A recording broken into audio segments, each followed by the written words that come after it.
have Sujaan Mukherjee, who is a senior curator at the Birla Academy of Art and Culture.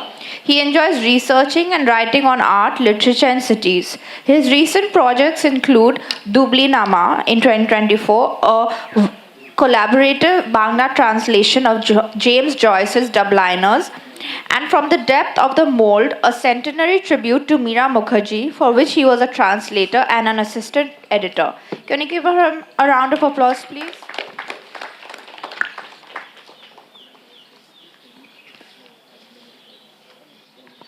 With them, we have Anubha Fatehpuria, who is an actor and practicing architect. She's a recipient of the Sangeet Natak Academy's prestigious Ustad Bismillah Khan Yuva Purishkar in the year 2013-2014, the Telegraph She Awards 2019, and Shamal Sen Smriti Purishkar 2007 for her theatre acting.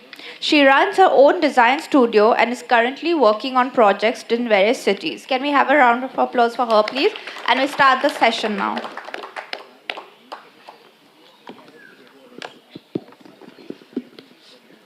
Thank you for that introduction. Thank you all for joining us for this session during lunchtime almost. So I'm very glad to see so many faces in the crowd. And thanks to the Coal India Kolkata Literary Meet for organizing this session. And I'm privileged to be joined on stage by Professor Ananda Lal, who has I think his was the first class that we attended when I joined Jadavpur University in 2008.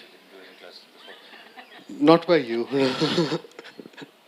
And Anubha Fatehpuria, whose work also, I mean, we all know her as a remarkable performer. So it's a pleasure to join them on stage for this session on Michael Madhusudhan Dotto at 201.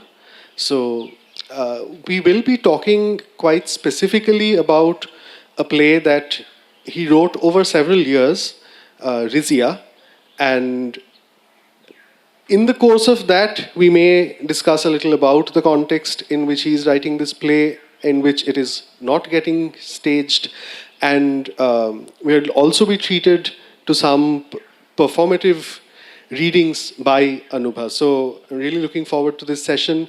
And let me begin by asking Dr. Lal about Rizia, about the play, and why is it, such a remarkable play, and yeah, I mean, just to give the audience a sense of what this play is about and why it never got staged, if it didn't, in fact.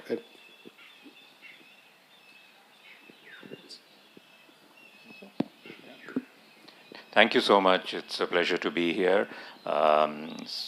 Such a nice environment to talk about books.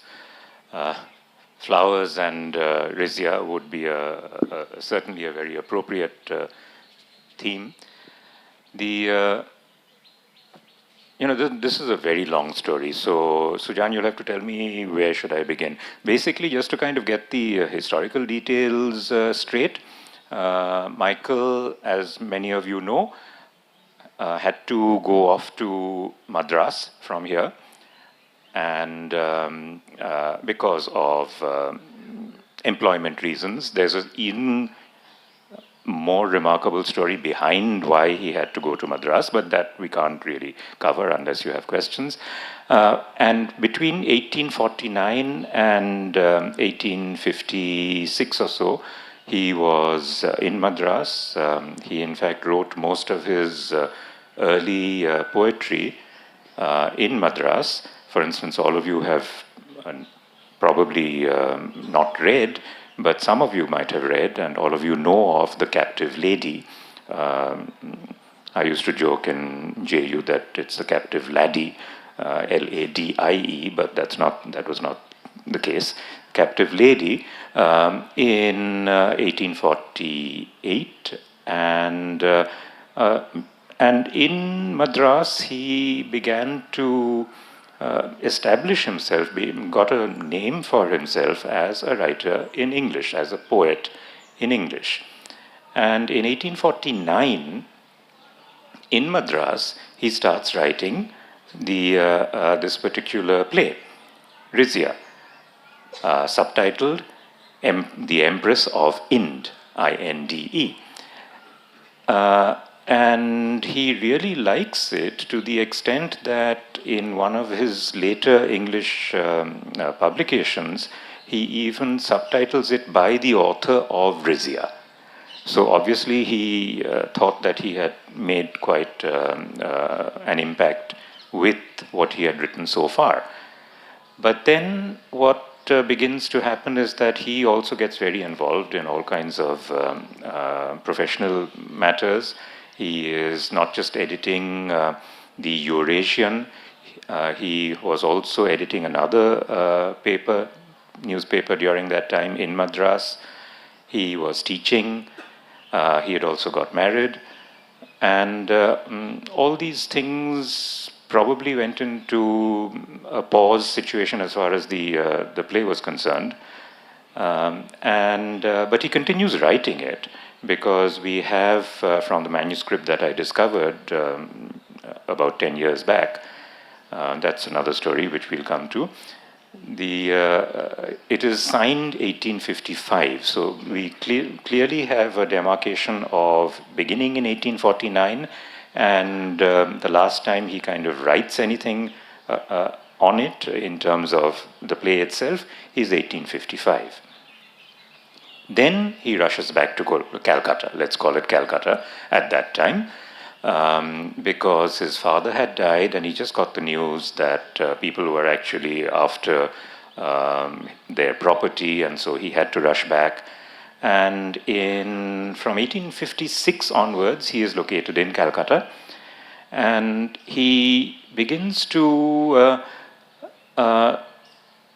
he's still writing in English, but as a kind of circumstantial matter, he is invited by the two Rajas of Paikpara.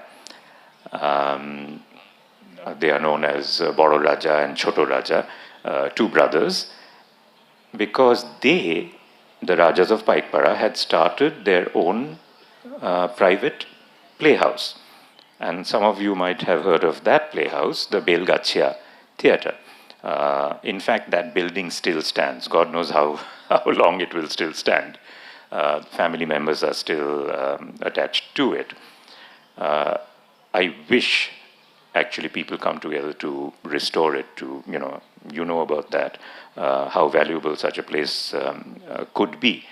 And so there, as part of their theatrical activities in Bangla, the Rajas, because they're inviting a distinguished audience, many VIPs, many of whom are actually British, they want someone to do a synopsis, and even better, actually, what turned out is a translation of the text that they would be performing in Bangla.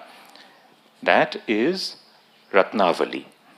The original text, Harsha's Ratnavali in Sanskrit, adapted into Bangla, and then through contacts, the Rajas find that Michael Madhusudhan is willing to do the translation of the Bangla adaptation.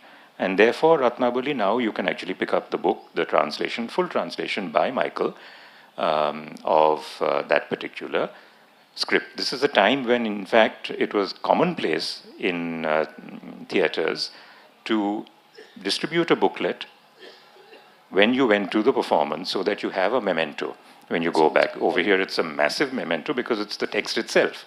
Almost like handing someone the subtitles file of a film. Absolutely. Yeah. Go and read it. And imagine someone like Michael Madhusudhan doing the subtitles for your play. Sure.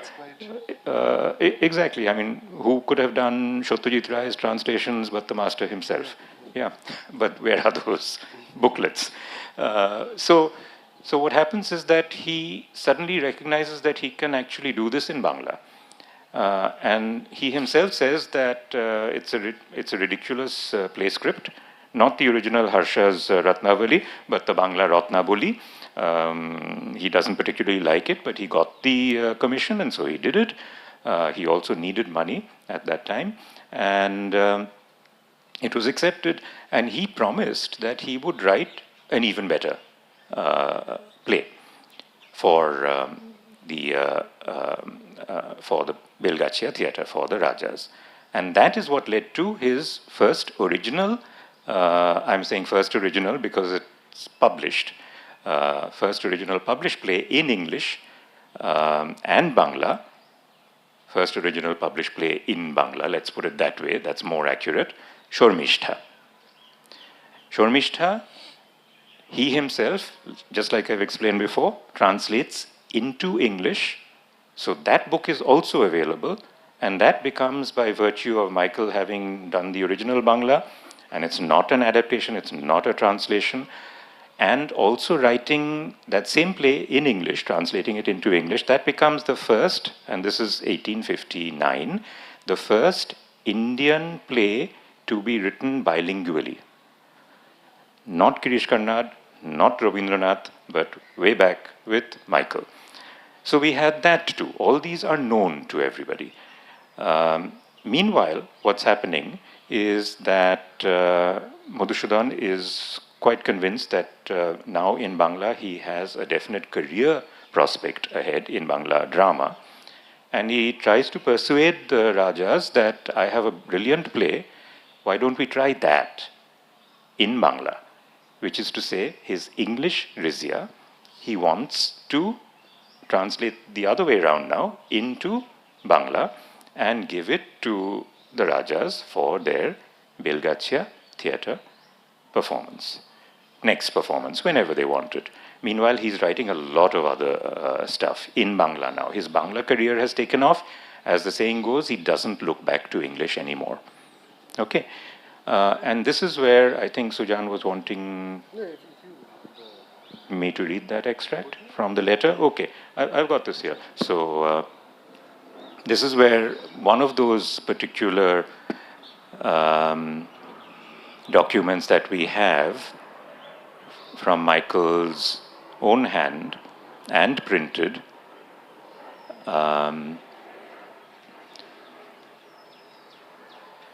he writes to the Rajas sends the letter through his dear friend Keshav Chandra Ganguly. Keshav Chandra was one of the actors who was associated with the Belgachia theatre and also extremely literary minded himself. And he says that, okay, can you just give the outline of Rizia in English to the Rajas and ask them to consider it as, because this is just the synopsis. I won't read out the whole synopsis because it's in 5 acts, even though it occupies 2 pages over here. The first bit? Maybe because we go into the readings after. Yeah, right. So the first paragraph of the synopsis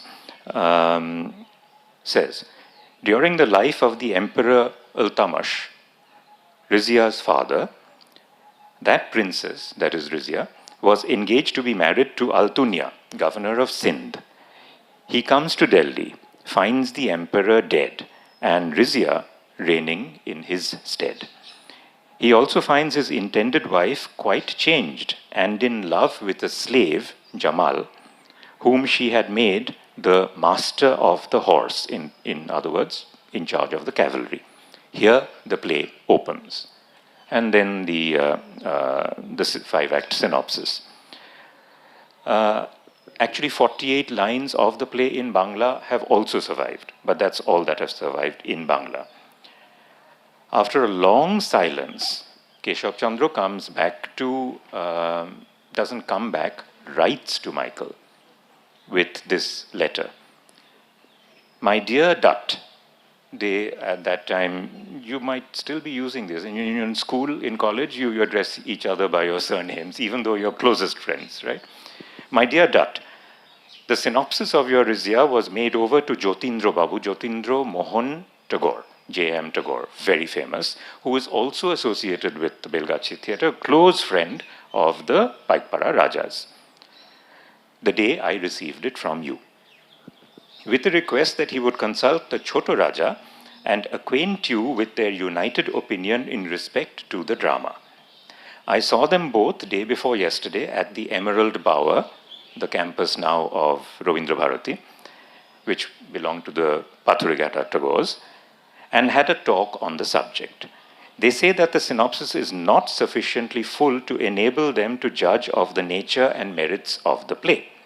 Besides, Babu Jyotindra thinks, and the Raja seems to participate in the opinion, that, listen to this, Mohammedan names will not perhaps hear well in a Bengali drama. And they doubt whether an experiment of doubtful success is worth being hazarded by the author of Shormishtha and Tilottama.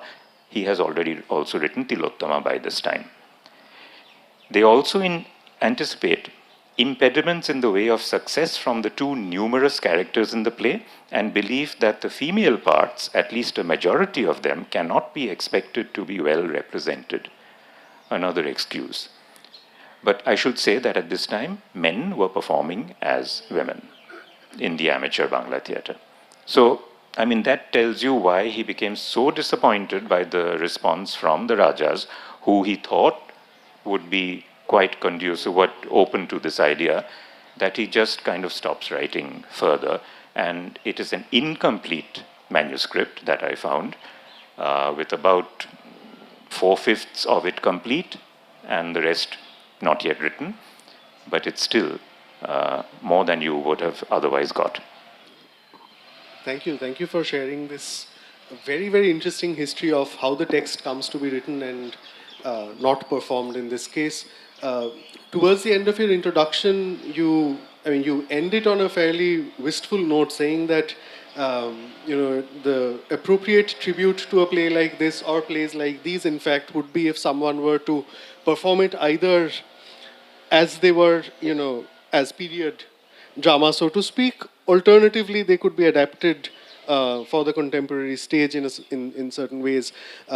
So, before we return to discussing the discovery of the text, should we do a few readings of the selections that you have? Yeah.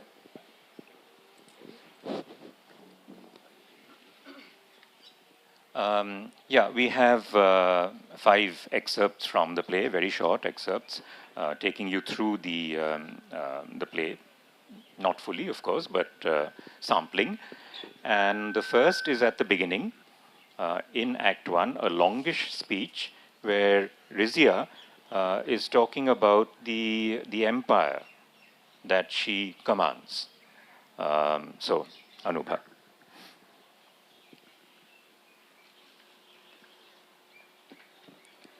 O speak to me, my Jamal. Kneel not thus. Nay, kneel not thus. Why shouldst thou make me quit the world-controlling scepter which I hold? For quit it e'en I must, if that its splendor doth make sweet love thus fold his sun-bright wings and droop.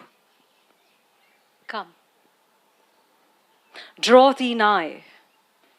The diadem of mightiest monarch may not teach the heart to lock its fount of feelings, and though pride, like snow upon the mountain's airy brow, doth to congeal it strive, sweet, sunny dreams oft haunt its gentle waters, warm and bright. And then the icy chillness. Draw thee nigh. Look here, sweet Jamal. I, whom the worlds obey, from where the sleepless tide of Indus rolls to where bright eastern skies bend down to kiss the blue ocean, and again from where the brow of solitude untrod but by the shadow of the deity, the Himalayan home of eternal snow, rises in airy grandeur, soaring high in glorious, unimagined majesty. To where in lonely beauty of Comorin lists to the ceaseless whispering of the sea and blushes to its liquid kiss. a land of boundless plains of wide and silver streams, of queen-like cities vast and beautiful, of mount and vale of nameless splendor, all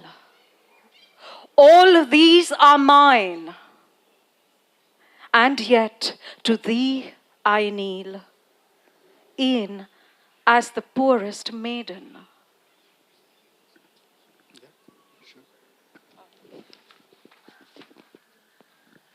And then let's take the second excerpt as well.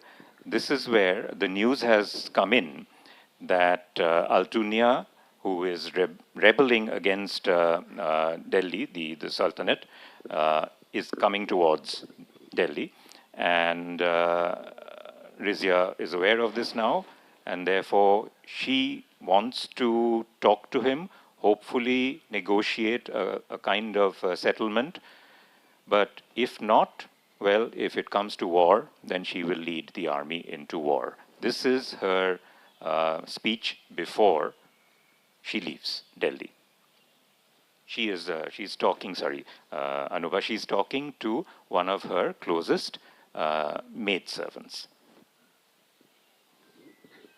Look, Leela, how many thousands o'er this boundless region do bend their knees to thee, thou glorious sun. And 'tis no wonder, O imperial Delhi, my beautiful city, over which the light, the rosy light of dawn is creeping now, like a sweet blush of joy, which the glad heart strives but in vain to hide within its depths.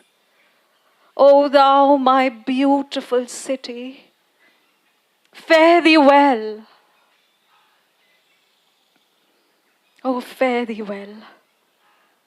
And if it be forever, look at the ornaments that deck thee, and think of her who, as a loving mother, decks for the bridal altar her fair daughter, robed thee with beauty.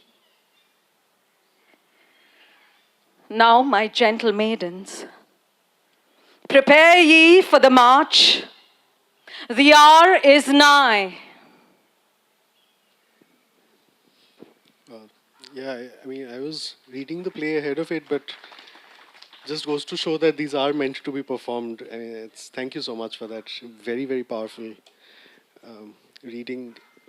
The language is something that strikes you when you read this, isn't it? I mean, is it fair to say that the influence of Shakespeare and the Elizabethan dramatists is fairly strong on Madhusudhan at this point?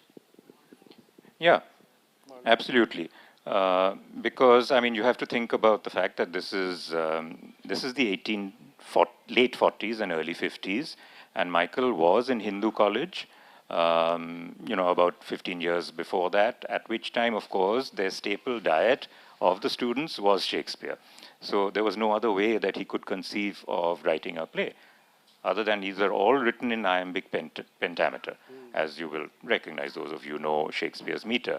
So that was part of what Anubha had to go through as well, handle Shakespeare's meter. And Shubhankar adds that there's Marlowe as well. Absolutely. I'm not very sure how much of the other apart from Shakespeare, the other Elizabethan dramatists Michael had studied, but probably would have read Marlowe. Yeah. So maybe I should add that he follows Shakespeare down to the prose passages as well. It's not entirely in iambic pentameter, but the passages that are between ordinary citizens, etc., they are in prose. Right.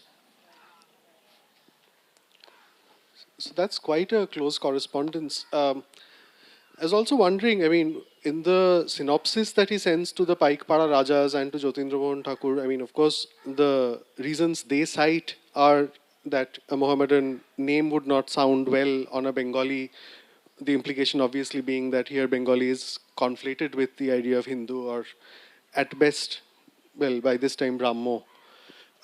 But apart from that, I wonder whether, the idea that there is this female protagonist whose sexuality is in a sense transgressive, right? I mean, it's the same kind of politics that would put, say, a text like Orunoko in trouble, where you have a white woman in love with her slave, right? And here there is royalty in love with one of their servants. So, do you think that, I mean, how much of that actually comes through in the play, and was it something that Michael made clear in the synopsis as well? I mean, could that have been another reason for discomfort with the play? Yeah, I think ultimately it boils down to the fact that Bangla theatre, even though it's amateur, uh, can't countenance this particular culture to be on stage. Right. Now, I'm not going to go into the details of why this is so, because it's pointless. We can't really enter their minds, but we know that there's this problem. Now, if Sharmishta is written by Michael and they do it, if Ratnabali is written by, translated by Michael and they do it, why not Rizia? So it can't be just because of the female protagonist. True. There has to be something else involved, and I would suspect that, the number of female characters, but more than that, the nature of this transgressive love, as you suggest, and which I also talk about in the introduction, and the very fact that this will demand a showing of a pretty comprehensive stage picture of Islamic culture, Right. because there are muezzins, there is multiple references to Allah, as there should be, right? Maybe I'll just quickly read out that bit from the introduction where I talk about Rizia. Yes, Is that please. okay? As what makes it so kind of special. Rizia personifies what has become a contemporary academic cliche of the doubly marginalized. My students out there, my former students out there will understand. Doubly marginalized, which is a tragic heroine belonging to a minority community. But in actuality, quadruply hemmed in, because the nobles opposed her for reigning over the Sultanate. That was a male prerogative, remember. There was no other woman ever in charge of Delhi, or for that matter, the empire later on. And for daring to love her Abyssinian Siddhi slave. So he is black, plus he's a slave. There's a double whammy over there. That consciously made her a fourfold captive lady. As a woman, a Muslim for 19th century Indian audiences, one who assumed power above her gender role, and one who loved below her socio-racial station.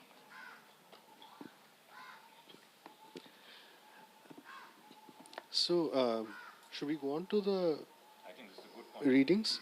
And then we'll come back to the discovery of the manuscript at the end. We'll do the third extract.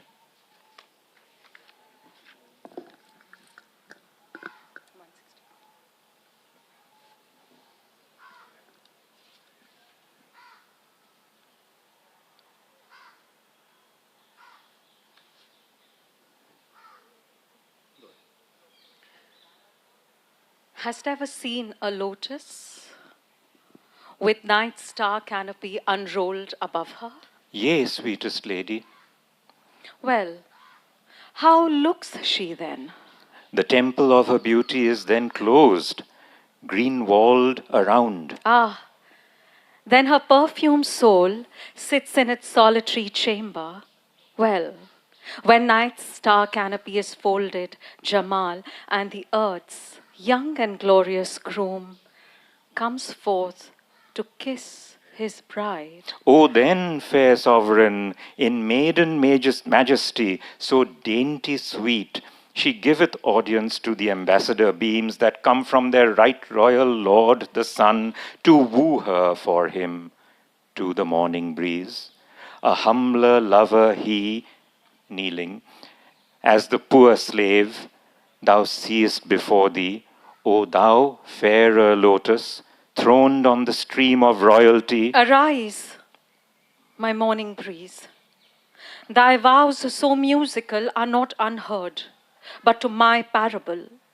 My heart was as the lotus when 'tis night, alone and brooding over unnamed dreams. Ere that thou camest here, now, the dawn, the dewy morn. What means that tumult? That was the romantic scene between Rizia and Jamal. It entails that Jamal is kneeling in front of the Empress, sorry.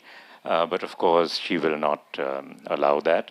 And I would have knelt, but for the fact that I'm not very sure that Kolkata Lit Meet would pay for my knee replacement. Yeah? Unlikely. Unlike, yeah. So I didn't risk it. No, and that really kind of transports me back to the classes with you as well, where, I mean, plays, we were like, this was drilled in from a very early stage that they're meant to be performed and not just read off the page in a, in the same way that we read novels or, yeah. But shall we read the other, shall we do the performance of the excerpts 4 and 5 as well, and then return to the discussion? Yeah, this is towards the end now. We have 2 more extracts to go. And this is when the Turkish chiefs in the army have now imprisoned Rizia. And, well, let Anubha handle this.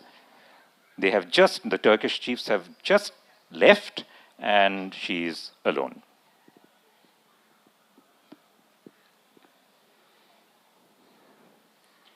And is this all?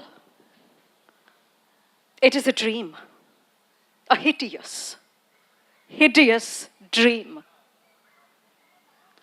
Wake, Rizia, wake.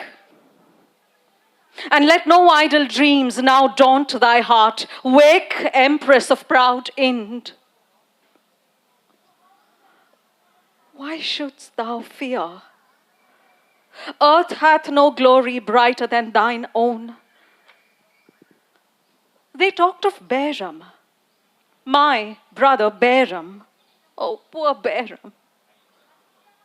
I did love him. Where is he?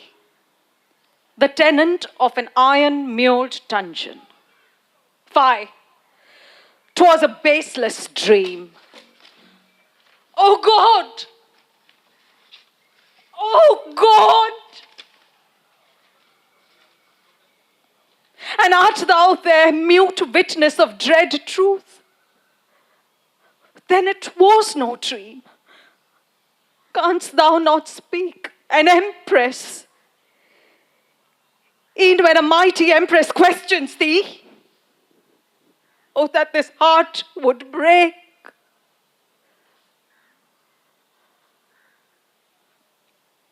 But sleep in peace.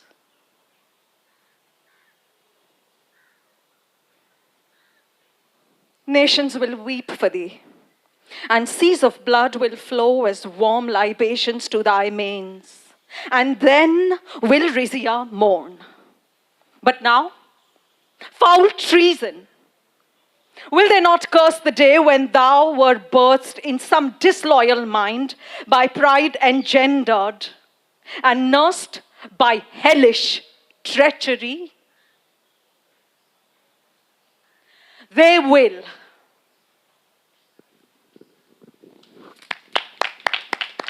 That, if you haven't guessed, was Jamal's head decapitated, which they have just, the Turkish chiefs have killed him.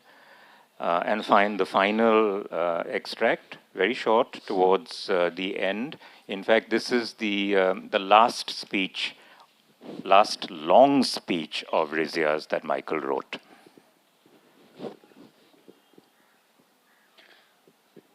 When the sweet breeze of eve comes wandering on, each blushing rose doth welcome with bright tears the gladsome pilgrim, For to her he breathes the fondest vows of love. But when that breeze soars high around a tall and leafless tree, his voice of melody is as a dirge. His whispers as the melancholy accents of one who mourns with, but can never heal some pale, lone sufferer. Thus it is with hope, for to the young, the innocent, the gay, hers is the sweetest song, the brightest smile, but to the broken heart, that song, that smile are as a lonely wail, a pale, cold ray, which falls upon a waste, a desolate ruin.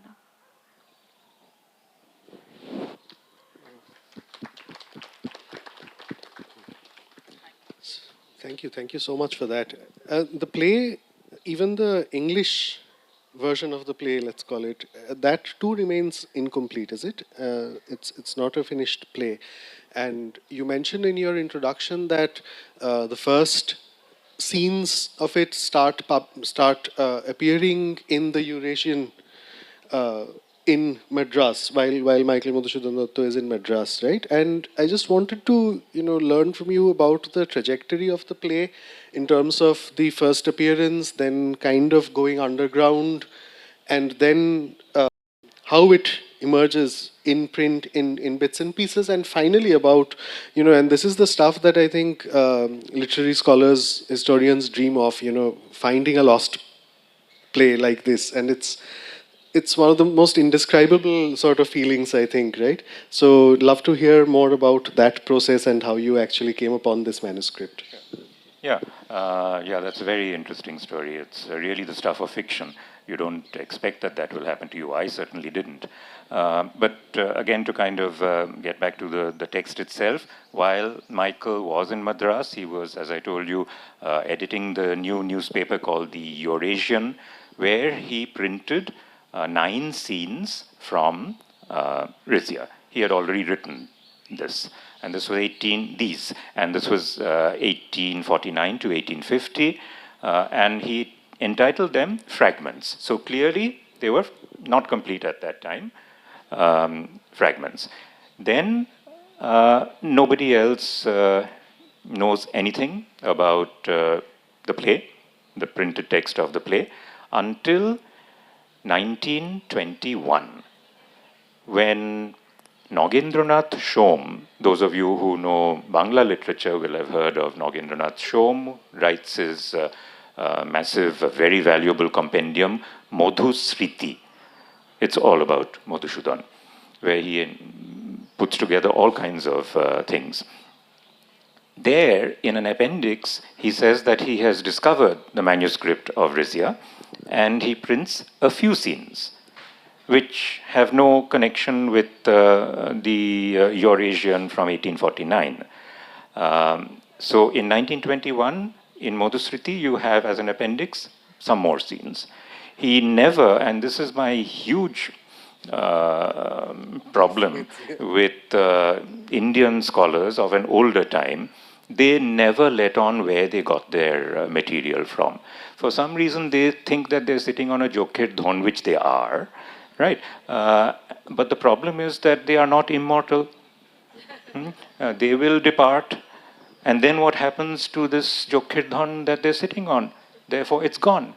So we have no clue. We cannot trace what happened to that manuscript until later on we'll find out. So 1921. Then in 1973, another Bangla scholar, Suresh Prasad Niyogi, in the journal Chotushkon, publishes the Eurasian extracts, saying that he was actually working in Madras, getting a lot of archival material, including some other poems by Michael, which he has discovered, and therefore he prints them. I should actually let you know that the Eurasian was, the earlier Eurasian was not circulated widely, so it hadn't come to Calcutta. until actually I found it in the National Library tucked away.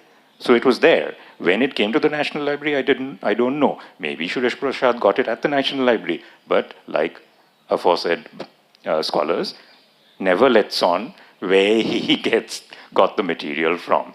Now, what happens, therefore, in 1973, which, by the way, is the centenary of Madhusudhan's death, is that this creates a huge kind of celebration that the script has been, Michael's own text has been rediscovered or discovered, whichever way you want to look at it. So since then, since 1973, as early as 1973, the complete Madhusudhan Granthabali begins to include this text. In other words, the Eurasian text, forgetting that entire Madhusriti scenes, the extracts that were printed there. So we have two different contenders, and for the script, which is quite incomplete of the text of the play. Until Sujaan, actually, I wonder, because you knew Promonto, because they were in my class at the same time in JU. And you might testify to my claim over there that I talk about my research projects in class, and I talk about these things that, why don't you people, my students, go into what's locked up in your great-grandparents' almari. You'll find something there. Unless, of course, the termites have got there first. But you may find something that is well worth reprinting, because, that gives us even a diary, a journal that she kept, gives us an incredible insight into life and times. So I say these things to my students and never expecting, that anything will happen. Nothing happens, right? I say this with Promonto in the class, and then after class, Promonto says that, sir, আপনার সঙ্গে একটু দরকার ছিল, আমার কাছে কয়েকটা বই আছে, আপনি বলছিলেন না ক্লাসে, তো আপনি একটু দেখবেন? So I said, of course, again, you have to encourage your students, right? So what is he going to bring me that I don't know already? The next day he comes with these, anyway, I have pictures of them also, leather-bound 2 books. Books meaning, actually, when you open them, you understand that they are manuscripts, and you immediately recognize that this is Michael's own handwriting.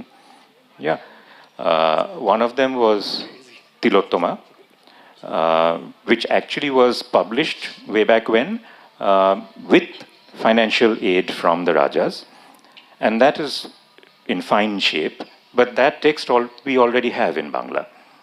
The other one I opened and I almost fell off my chair. The book is, I'm calling it the book, it's the manuscript, bound. It's in extremely brittle condition.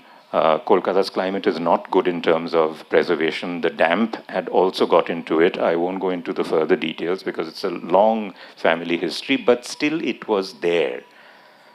So I've kind of lost my eyesight now, but that's not because of old age. That's because of me reading through all those bits and pieces, piecing together every single line to the best of my abilities, so that ultimately I could give you the text of Michael Madhusudhan's play to the best of my it's not to that extent my credit so much as the fact that the Tagore family of Pathureghata had actually held on to this, and it had not gone to the Roddit Dokan, as typically what happens, or for very often what happens nowadays is that you will find old books in the Goriahat second-hand, Golpark second-hand bookshops.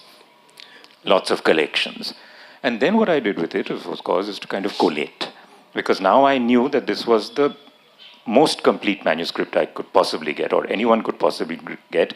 Maybe it was that same manuscript that in Madhusriti was few extracts had been printed by, but after 100 years or so, it had got damaged beyond, kind of any kind of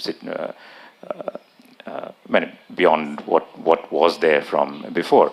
I just wished that somebody else had discovered it earlier. So I tried to paste together all kinds of things, including, which is quite difficult, deciphering Michael's longhand and shorthand occasionally. It's a longer story. It's all there in the book. No, I think Yeah. that's typically selfless of Dr. Lal to say that someone else had discovered, because as a scholar, I can't imagine, wishing that someone else had discovered something that literally shapes literary history. But no, the other thing, like you mentioned, I mean, he also took out Tilottama, but apart from the text, which of course we had, one of the things that manuscript contained was this letter from Jyotindra Mohan Thakur to Jyotindra Mohan Thakur, right? Where Michael says that, so he kind of, there was this idea that you can't write great tragedy or great drama in Bangla because it doesn't have the iambic pentameter. And someone had told Michael that, and Michael had said that I can do it. And someone had said that if you can do it, I'll produce the play that you're, or the book that, or whatever, poetry or play, whatever you write. And that so he had taken it up as a challenge, and within a week he had produced Tilottama in iambic pentameter, inventing therefore in Bangla a new meter and new rhythm which wasn't there before. And what it also does is that, not only do we find these texts, but they also give you glimpses, into the kinds of relationships that existed between writers, patrons, and the public, because that's such an important part of how Rizia comes to be written as well.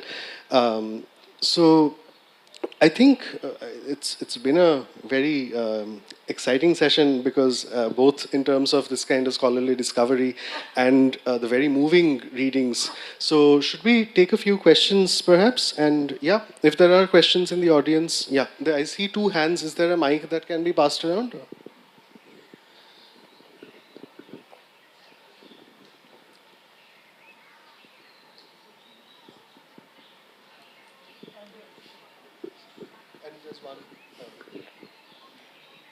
So my apology, I took a late entry. When I came then, I think we were reading a letter written to Michael by Keshav Chandra Sen, where he is saying, Ganguly, sorry, where he is saying that Islamic character in a drama will not be accepted by the common people. Which timeline it was? It was 1840 before or after?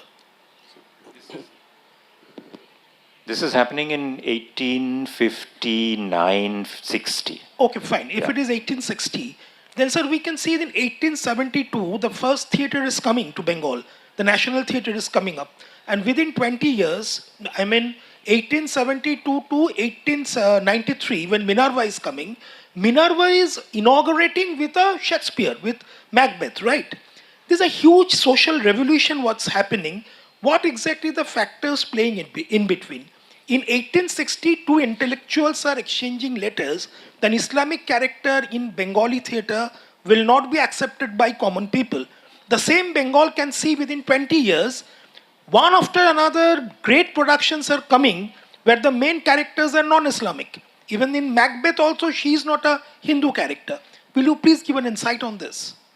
Yeah, I mean, it's a good question, because then I would have to go into the history books and figure out which was the first major play that was written with a majority of Muslim characters in Bangla. I can't tell you offhand. That's a very good question. It'll make me work, do my homework. But it's between 1860 and 1872, 12 years. So during that period, Michael is still trying to convince people, and to a certain extent, he convinces the Bangla professional theatre to bring in actresses in 1873, because he's been fighting for that. 1 year after Neel Dorpon in 1872, in 1873, the Bengal theatre opens and brings on women, ladies, as actresses. They hadn't acted before. This creates such a scandal, I mean, quote unquote scandal, that Bidyasagar leaves, walks out of the committee of the Bengal. Can you imagine? Bidyasagar walks out, because the women supposedly were from, not supposedly, were from quote unquote disreputable quarters. But that's not addressing your question. Your question pertains to Islamic characters. So do we have to wait all the way till Siraj-ud-Dawla and Shah Jahan to see that? That's an interesting question.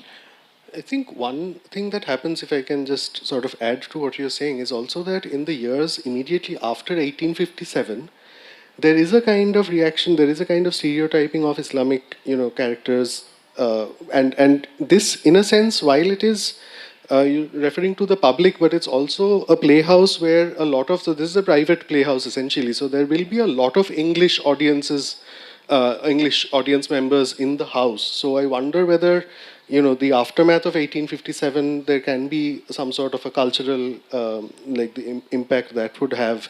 I'm not sure, just a speculation, because I mean this is not an academic conference, so I can be a little, yeah. Paushali, you had a question?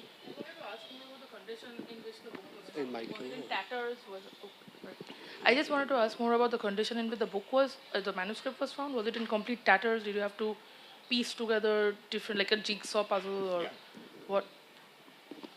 That's what made me lose my eyesight. I've dealt with enough old texts. I was just. You haven't dealt with this. That's what I was wondering. Yeah. And it's back with Promonto's family, and they've said that they will take care of it. But is there any way to restore it? Like that's what I was yeah, kind of course, of course, of course. Like, but then that's their call. Acha, they haven't yet. No. To your knowledge. I mean, it's their property, right? I mean, so true. it's not my decision to make. But I've told them, and Promonto understands that this is something that the family needs to do. That's Besides, what I was wondering. that's like, not the only thing. That's not the only thing they have. Right? Obviously. Okay.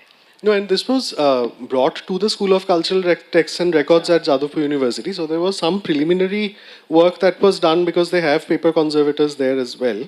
So I'm not sure if the full conservation has happened, but it was digitized also, I think, no? Tilottama was, I remember, but this wasn't. Tilottama was in good shape. This, I am sorry to say this, SCTR rejected. Because it was not possible for them to place the jigsaw puzzle on a scanner and then put it back together again. Yeah. Each time I opened a page, bits were falling off. It's that sad. Exactly. Yeah, and it would cause more damage to the copy if it is digitized in that state. Yeah, absolutely. Yeah. So I had a question. So I was thinking if you could help us think through the influences that Michael was actually crystallizing when he was writing, because it was not just Marlowe. The third extract that Anubhaji read seemed almost verbatim sort of recreation of a sequence from Webster's Duchess of Malfi, right? Where they even sort of the genuflection is also sort of written in. So I was thinking, because we know Milton is an acknowledged influence in his verse. So what about sort of pre-Miltonic influences, if you could help us think through that? Yeah, I'd agree with you there. Absolutely. Duchess of Malfi, he would have, I would assume that he would have read. And this is clearly, this proves that he might have been influenced by that too. I am, on the other hand, thinking of local inspirations also. I mean, we know Shakespeare, we know the Elizabethan and Greek influence also on Michael. But if you look at the text carefully, you'll find it so full of lyrics. In other words, songs. He's written there to be sung or singing or whatever. That is not Elizabethan, I'm sorry to say. Yeah, there are very few even songs in the Shakespeare. words like libations and diadem shows those other influences. Of course. In terms of vocabulary, fine. But in terms of structure, he is in fact using the Bangla performatory genres that were around him. So in fact, Geet Abhinoy hadn't yet actually begun, but at this time, as you know very well, Jatra and many other forms were using plentiful, I mean, it's in Indian culture, right? A play must have songs. Yeah. He's got so many songs. And typically an English literature student would ignore them. They're songs, right? Forget it. But, don't do that. Think in terms of putting it to music. Maybe shorten it. I think we have time for one more question. After that, we'll have to,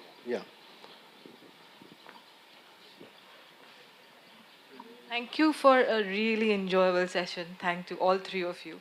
I just have a very basic question. So what made Michael choose the subject of Rizia?